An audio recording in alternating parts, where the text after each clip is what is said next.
품질이나 가격에서 국산 쌀이 경쟁력이 있다면 문제가 없는 거 아니냐 이런 또 이제 지적이 있습니다. 네. 개방을 할 경우에 높은 관세를 매겨서 수입 쌀이 가격 경쟁력은 없게 되는 거죠. 네. 가격 경쟁력은 없는 거죠. 예, 그렇습니다. 예. 그럼 가격 경쟁력 없이 대등하게 했을 때 국산 쌀이 밀리나요? 어떻게 보십니까? 그 고율 관세를 몇 프로를 할 거냐는 사실은 논란이 될 수가 없습니다. 왜냐하면은 이미 WTO 농업협정에 의해서 그 수식이 정해져 있거든요. 그래서 20년간 그 수식에 의해서 대입하면은 그 가격은 변동이 되지 않거든요. 관세율은. 오히려 국내 쌀보다 조금 더 비싼 가격의 수입 가격이 결정될 가능성이 꽤 있죠. 그렇죠. 문제는 관세율이 몇 프로냐가 중요한 게 아니라 그래서 이미 정해져 있는 거고요. 그래서 정부가 발표하지 않는 것이 오히려 문제인 거고, 핵심은 그 고율 관세를 어떻게 지속 가능하게 할 거냐 여기에 있거든요. 왜냐하면은 이미 TPP나 FTA 이런 걸 통해서 압력이 계속 들어오고 있지 않습니까? 이미 미국은 TPP 협상을 통해서 일본에게 관세 철폐하라고 압력을 가하고 있어요. 이게 현재 외부 환경입니다. 이런 외부 환경을 충분히 바라봐야 될 거 아닙니까? 우리가 고율 관세를 500% 설정한다 그래도 이 고율 관세는 무너질 수 있는 여러 가지 요인이 발생하고 있다는 겁니다. 그런 여러 가지 대비책도 제시하지 않는 채 무조건 관세화 선언한다고 해서 누가 믿겠냐 이거죠. 그래서 농민들 입장에서는 정부의 관세화 선언은 믿지 못하겠다. 이건 수입을 막는 것이 아니라 박승대 위원장님 말씀은 지금 고율 관세를 매긴다 해도 그거 몇 년 못 가서 뭐 개별적으로 뭐 미국이라든지 이런 나라가 공격을 해 들어오면은 그건 낮춰주게 되지 않느냐. 이 예, 그렇습니다. 일본이 현실적으로 그렇게 나타나고 있습니다. 일본에서 그렇게 나타나고. 피해를 입을 수밖에 없는 농민의 입장에서 우리가 생각을 해봐야 될 것 같아요. 그러니까 자 관세를 400 내지 500 우리가 매기면 우리가 가격 경쟁력이 우리 쌀이 있기 때문에 뭐 안 들어올 것이다. 뭐 그럴 수도 있겠죠. 또 400% 500 관세를 매기면은 틀림없이 뭐 외국 쌀 안 들어온다. 이제 이럴 수도 있겠죠. 근데 이제 뭔가 하면 그 고율 관세를 지금 말씀하신 대로 TPP의 문제가 있죠. 또 D-Day 협상이 지금 발리에서 지난해에는 어느 정도 합의가 이루어진 것들이 있지 않습니까? 그래서 D-Day 협상이 또 어떻게 될지도 모르고 장 장관님 말씀하신 대로 우리가 아직 농업부문은 개도국인데 저쪽에서는 계속 선진국으로 보려 그런단 말이죠. 네. 그래서 선진국이 될 경우에는 모든 관세 70% 깎아야 돼요. 그러니까 그런 뭐 그렇게 될지 안 될지도 모르지만 그런 위험성들이 있기 때문에 불안하고 그런 것들을 좀 종합적으로 검토해서 그 사실 정부가 아까 뭐 얼마나 적극적으로 알아봤는가 모르겠습니다만은 뭐 알아봤으면 내용은 얘기할 수 없겠지만 알아봤다라고 얘기는 좀 해도 될 것 같은데. 네, 이제 뭐 이제 뭐 그런 얘기 전 국민부에서 이제 곧 또 입장이 좀 더 자세한 입장이 나올 것 같긴 한데요, 말이죠. 이재영 교수님, 지금 고율 관세를 매기다가 뭐 몇 년 안 가서 외국의 압력 때문에 그 관세율이 낮아져서 훨씬 싸게 막 밀려 들어오면 어떻게 하느냐. 그 걱정인데요. 네, 아시다시피 저희가 미국, 유럽연합 등 여러 나라와 FTA를 체결했는데 전부 쌀은 다 예외가 되어 있습니다. 지금 협상이 진행 중인 중국과 문제에 있어서도 일정 부분은 그 관세 철폐 대상에서 빼기로 했기 때문에 쌀은 전혀 문제가 없습니다. 그리고 우리가 체결한 FTA뿐 아니라 다른 어떤 나라의 FTA를 보더라도 100% 모든 상품에 대해서 관세를 철폐하고 있는 FTA는 없습니다. 그렇다면은 쌀이 앞으로 한 품목이라도 예외를 할 수 있다면 저희는 아마 쌀을 할 것입니다. 그렇기 때문에 별 걱정이 없다라고 생각이 되고요. DDA 관련해서는 이건 또 별개의 문제입니다. 저희가 쌀 관세화를 지금 안 한다 하더라도 DDA에서 타결이 되면 그건 또 그쪽에 맞춰서 가야 되는 거기 때문에 별개의 문제이고, 아까 윤 교수님께서 이제 정부가 자꾸 알아봐야 된다라고 말씀을 하시는데 저희는 그 9월 말까지 관세화 여부를 WTO에 통보를 해야 됩니다. 그래서 안 하고 그냥 지나가면 당연히 내년 1월 1일부터 관세할 의무가 발생을 하는 거고요. 그러니까 공식적인 협상이라는 것은 저희가 9월 말까지 우리가 관세화에 대한 의무를 면제받고자 한다라고 어떤 조건을 포함해서 제시를 해야 공식적인 협상이 진행이 되는 겁니다. 네, 물론 비공식적으로는 알아볼 수가 있겠죠. 그래서 저희가 말씀드린 게 공식 협상은 우리가 WTO에 수정 양안을 제출하는 이후부터 발생되지 않습니까? 상대국 이의를 제기하면은 그래서 공식 협상은 10월부터 12월까지가 공식 협상 기간입니다.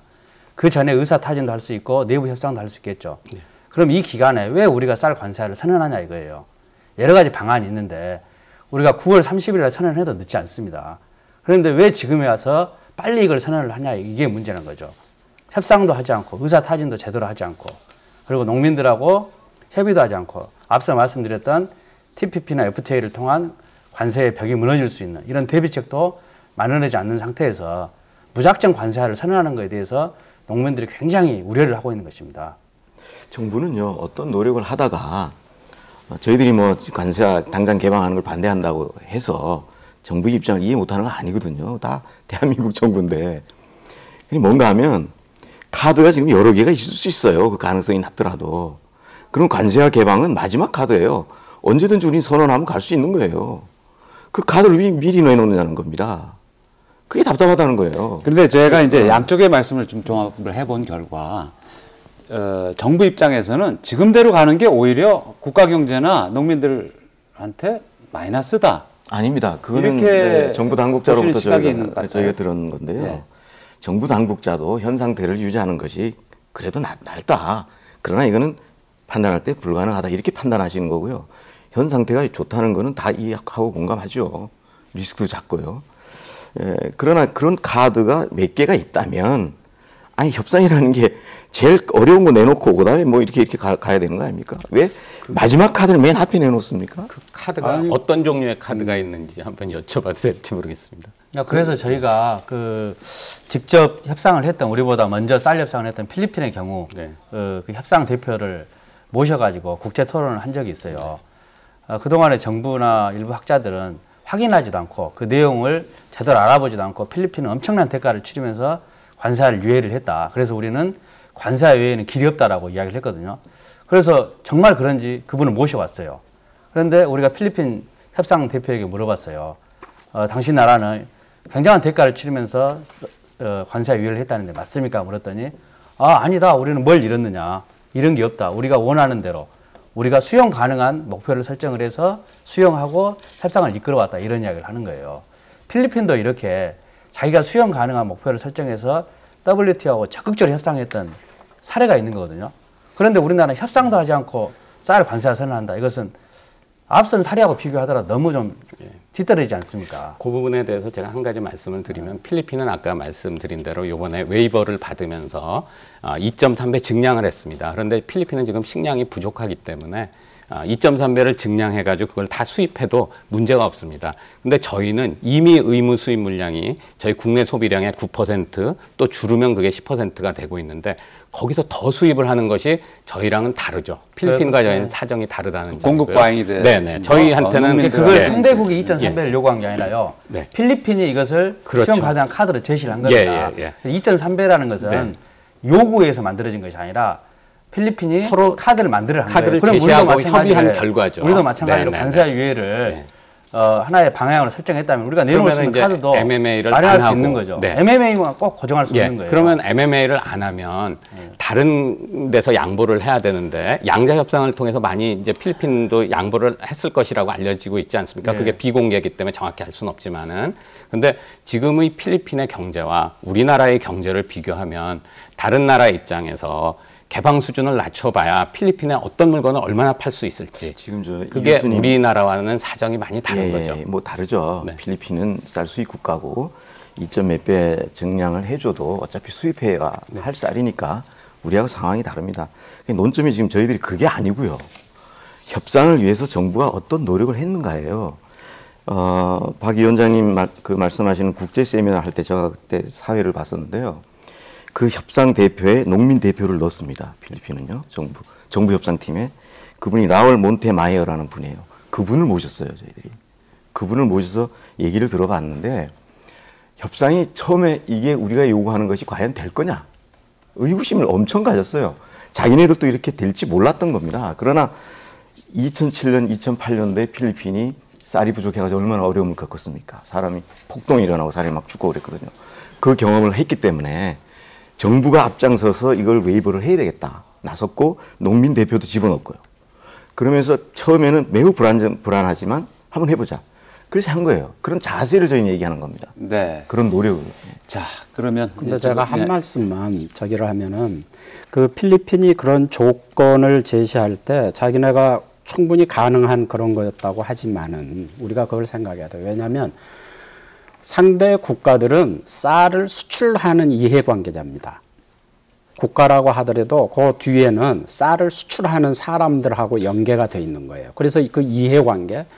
그래서 필리핀에서 자기네가 얻을 수 있는 거는 쌀을 많이 수출할 수 있으면은 그거는 굉장히 좋은 카드가 되는 거예요. 근데 우리한테도 마찬가지입니다. 대한민국에 대해서도 그 사람들은 쌀을 더 수출하려고 하거든요. 그러니까 우리가 지금 어떻게 보면 어쩔 수 없는 지금 상황에 있으니까 그런 걸 이용해서 더 많이 수출하고자 하거든요. 그러니까 수출 물량을 늘리는 거를 요구할 거는 뭐 당연한 거죠. 당연하고 저는 한 말씀 드리고 싶은 거는 뭐냐면 제가 알기로는 언론이라는 걸 통해서 보면 정부가 농민단체나 농민 대표들하고 이렇게 많은 대화를 하고자 노력을 많이 한 것 같아요. 그런데 그런 자리가 잘 이루어지지 않은 것 같은데 나는 지금부터라도 9월 말까지 얼마 남지 않았잖아요. 한번 마음을 터놓고 정부하고 이렇게 얘기하는 그런 자리와 그런 기회를 가졌으면 좋겠어요. 정부가 마음을 열어야